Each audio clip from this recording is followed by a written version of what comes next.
কাছে যেতে হতো না, আনফর্চুনেটলি আমরা সেটা পারি নাই। সেকেন্ড যেটা হলো যে কালো টাকার ব্যাপার, অনেকে বলছেন একটা প্রশ্ন যে কালো টাকা সাদা করে দেওয়া ঢালাই ভাবে। কালো টাকা কিন্তু এটা ঠিক কালো টাকা না। আমরা যেটা যে অপ্রতিষ্ঠিত টাকা কোনো কারণে যদি আপনার কাছে থাকে, শুধু ফ্ল্যাটের ব্যাপারে একটা বিধান দেওয়া হয়েছে, নিজের জমিতে করেন তখন এত দিতে হবে, আর অন্য ঠিক আছে যদি আপনারা মনে করেন যে কালো টাকা দুটো দিক আছে, একটা নৈতিক দিক কালো টাকা সাদা করা, আরেকটা হলো প্র্যাকটিক্যাল দিক, টাকা পয়সা আমরা ট্যাক্স পাবো কিনা। দুই দিকই কালো টাকাটা সাদা করার ব্যাপারে হয়তো ডেফিনেটলি কিছু ইস্যু থাকে, সেটা আমরা বিবেচনা করবো যে এটা সে করা যায় কিনা। আমরা বলছি না যে খুব ভালো জিনিস করে ফেলে যে কালো টাকা সাদা করা, এটা অনেক সময় আপনার কম্পালশন বা ইসের খাতিরে করেছি, সেটা আমরা দেখব। আর বৈষম্য বিরোধী যে আমরা কিছু একেবারে নাই তা না। বৈষম্য বিরোধী মানে তো সে একটা জিনিস দেখবেন, অনেক সময় একটা লম্বা মানুষকে যদি আমি যদি একটু লম্বা, তো আপনি যদি 5 ফিট করতে মাথাটা কেটে দেবেন নাকি? বা একটা মোটা মানুষ 5 ফিট তাকে পেট চাপা দিয়ে টেনে দেবেন নাকি? এটা আপনি যেটা করবেন যে ইকুয়ালিটির জন্য চেষ্টা করবেন অন্যভাবে। আমরা চেষ্টা করি মহিলাদের এসে বিরাট একটা ফান্ড আছে বাংলাদেশ ব্যাংকে, স্টার্ট আপ ফান্ডের জন্য টাকা দিচ্ছি, ইউথের জন্য টাকা দিচ্ছি, বাকিরা দেখবেন অনেকগুলো আছে। কিন্তু তবে একেবারে বৈষম্য বিরোধী কর্মসংস্থানের ব্যাপারে একেবারে যে তার নাই তা না কিন্তু সেটা। আর ইউএসএ ট্যারিফের ব্যাপারে তো হয়তো আমরা তো অলরেডি কতগুলো ইস্যু উঠিয়ে দেওয়া হয়েছে। USA tariff, bonded warehouse, central bonded warehouse করা হচ্ছে। আর বাজেট ছোট বাজেট বাস্তবায়ন খুব ডিফিকাল্ট না। আর 6 মাসের জন্য করেছি বাজেট, 6 মাসের 3 মাসে 6 মাসে করা যায় না। Budget is a constitutional obligation, তাই না? Annual financial statement of the government 1 বছর মুদ্রানীতি করতে পারে 6 মাস, কিন্তু বাজেট আমরা 6 মাস 9 মাস করতে পারবো না। এবং এটা যে 6 মাস যে আমরা যতদিন থাকি বাকিটুক যে করবে না, বা ফুটপ্রিন্টের কথা বলছেন, আমরা ফুটপ্রিন্ট দিয়ে যাচ্ছি কি, ফুটপ্রিন্টও না কিছু ভালো কাজটা করে যাচ্ছি, অসম্পূর্ণ থাকতে ওটা ফলো করবে। এবং যদি ফলো না করে পরবর্তী আপনার তো যথেষ্ট কনসিয়াস, আপনার দরকার তো ক্রিটিসাইজ করবে যে ওরা তো ওনারা তো একটু ভালো কাজ করেছিল, আপনারা কেন এটা শেষ করছেন না। আমরা খারাপ কাজ যদি করে থাকি তখন বলছি ওই লোকটা গেছে ভালো হয়েছে ওটা বাদ দিয়ে দিই, তা আমরা সেই ধরনের কাজ করছি না, করবো না। আর কর্মসংস্থান একই ব্যাপার, ব্যাংক রেগুলেশনে খুব ডিটেইল আছে। বাংলাদেশ ব্যাংকের গভর্নর জানেন, অ্যাসুরেন্স দিয়েছেন বারে বারে ডিপোজিটের টাকা, আমানতের টাকা কোনোদিন কি খেয়ানত হবে না, না কি জানি বলে আরবিতে, যাবে না। এটা ব্যাংক রেগুলেশন একটা হয়তো বিভিন্নভাবে এটা করা হবে। ইতিমধ্যে ডিপোজিট ইন্স্যুরেন্স তো বাড়িয়ে দেওয়া হয়েছে 1 লক্ষ থেকে 2 লক্ষ টাকা, তাই না? একটা আইন হচ্ছে 1 লক্ষ ছিল। অতএব ওইটা কিন্তু আপনি পৃথিবীর কোন দেশে দেখেছেন যে ব্যাংকের 70% টাকা নিয়ে চলে গেছে মালিক, ডিপোজিট থেকে সহ?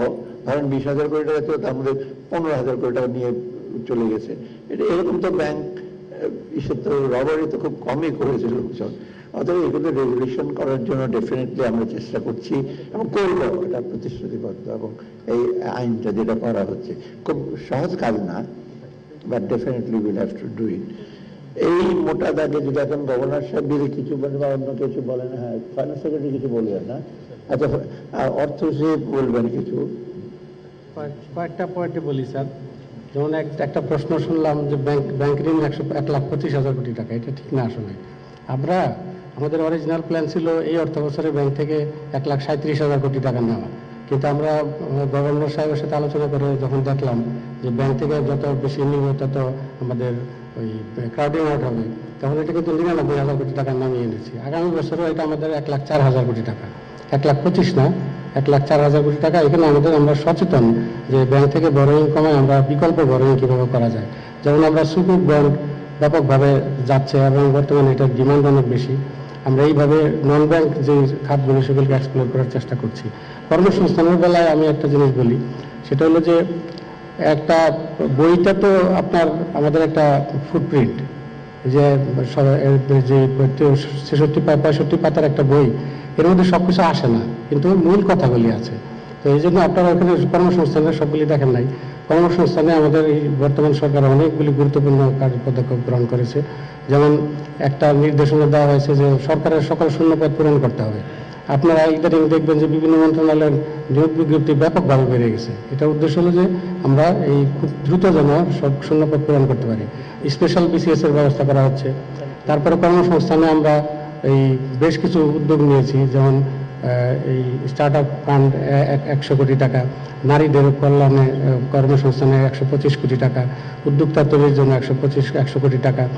এই আরেকটা জিনিস, ইম্পর্টেন্ট জিনিস ভুলে গেলে চলবে না যে সরকার কিন্তু সব পদ সৃজন করে চাকরি দিবে না। সরকার যে কাজগুলি করবে সেটা হলো একটা এনএবলিং এনভায়রনমেন্ট ক্রিয়েট করা, যাতে প্রাইভেট সেক্টরের নিয়োগটা বাড়ে। সেই লক্ষ্যে আমরা কাজ করে যাচ্ছি। আর আরেকটা পয়েন্টে আমি বলি যে দারিদ্র্য কমানোর জন্য, কি বৈষম্য কমানোর জন্য, এখানে আমরা কিন্তু সবসময় আমাদের এখানে একটা লক্ষ্য ছিল যে বেনিফিশিয়ারির সংখ্যা বাড়ানো, কিন্তু টাকার পরিমাণ আমরা কখনো বাড়াই নাই। আমরা এইবার যে উদ্যোগটা নিয়েছি যে সোশ্যাল সেফটি নেটে বৈদেশিক উপকার ভোগের সংখ্যা বাড়ানোর পাশাপাশি টাকার পরিমাণও বাড়ানো। আমরা 100 থেকে 150 টাকা করে প্রায় সব ক্ষেত্রেই বড় বড় যে খাতগুলি আছে বাড়িয়েছি। এটা বাজেট বক্তৃতা আসলে আগেই বললাম, বইয়ের সাইজ তো ছোট, সেই জন্য আসে নাই, কিন্তু আপনারা ডিটেলস অ্যানালাইসিস করলে দেখতে পারবেন। আরেকটা হলো যে ইনফ্লেশনের ইম্প্যাক্ট কমানোর জন্য আমরা কিন্তু একটা বড় উদ্যোগ নিয়েছি। সেটা হলো যে আমাদের যে বিভিন্ন ওই টিসিবির মাধ্যমে যে বিক্রি হয়, ওএমএস এর মাধ্যমে আমরা 5 মাস ছিল, এটা 6 মাস করেছি। ইনফ্যাক্ট খাদ্য মন্ত্রণালয়ের ওএমএস সারা বছরই চলে, বিডব্লিউডি প্রোগ্রাম। তো এইভাবে আমরা চেষ্টা করে যাচ্ছি আমাদের বৈষম্য দূরীকরণের জন্য। Thank you. আচ্ছা, আমার মনে হয় আমি শুধু শেষে একটু বলতে চাই যে আপনারা দেখবেন খাদ্য দ্রব্য বা বিভিন্ন জিনিসের মূল্য কিন্তু মোটামুটি সহনীয়, একেবারে আমি উচ্ছ্বাস প্রকাশ করে জায়গায় থেমে গেছে, তবে মোটামুটি সহনীয়। আরেকটা জিনিস লক্ষ্য করবেন, সবাই বক্তার জন্য জিনিস করে একটা জিনিসের দাম বাড়তে পারে, কিন্তু আপনি যদি বাজারকে এক্সপেক্ট করেন 1000 টাকা নিয়ে গেলেন, আজকে কিন্তু সব জিনিসের দাম কমে গেছে। এটা হয় না কোনোদিন, একটা বাড়বে একটা কমবে, আবার বাজেটের মধ্যে আছে কিনা সেটা। হ্যাঁ, ডেফিনেটলি আপনার যে ক্রয় ক্ষমতার প্রতি না থাকে তখন বলবে যে এমন বিপদে পড়লাম, আমি যেটা নিয়ে গেলাম সেটা কোনো কিছু কিনতে পারলাম না। কিন্তু টোটাল বাজেটের হিসেবে একটা একটা করে যদি দেখেন, পৃথিবীর কোনো দেশে হয় না প্রত্যেক জিনিস দাম কমেছে ডেইলি, আবার প্রত্যেক জিনিস বেড়ে গেছে। অতএব আমি বলছি না যে বাজারটা ভালো, তা না, তবে জিনিসপত্রের দাম বেশি। একটা প্রশ্ন করবে যে খারাপ দিক কোনটা? খারাপ দিক বলে তো আমি বলবো না, আমি বলবো যে আরেকটু ভালো হতো যদি সম্পদ আমরা বেশি পেতাম, আমাদের দেশীয় সম্পদ যদি আরো বেশি, আপনার ট্যাক্স যদি আরো বেশি আদায় করতে পারতাম, ট্যাক্স যদি ফাঁকি না দেওয়া হতো, ভ্যাট যদি ফাঁকি না দেওয়া হতো, করাপশন যদি না থাকতো দেশে, টাকাগুলো ফিরিয়ে আনতে পারতাম, তখন আমার ওই বাজেট সাপোর্টও রাখতো না IMF বা ওয়ার্ল্ড ব্যাংকের, ওই টাকা দিয়ে কিন্তু আমরা পুরো বাজেটটাই করতে পারতাম, তাই না? তো সেই দিকটা আমি মনে করি যে এইটা আমাদের চ্যালেঞ্জ, এটা এই দিকে খারাপ বলা ঠিক না। Look at the full side of the glass, গ্লাসে তো পানি তো কিছু আছে, তৃষ্ণার্তের জন্য ওই পানিটা যত খালি দেখলে তো মনে হয় কিছুই নাই, আর কিছু আছে, সেটার মধ্যে আমরা চেষ্টা করি যতটুকু করতে।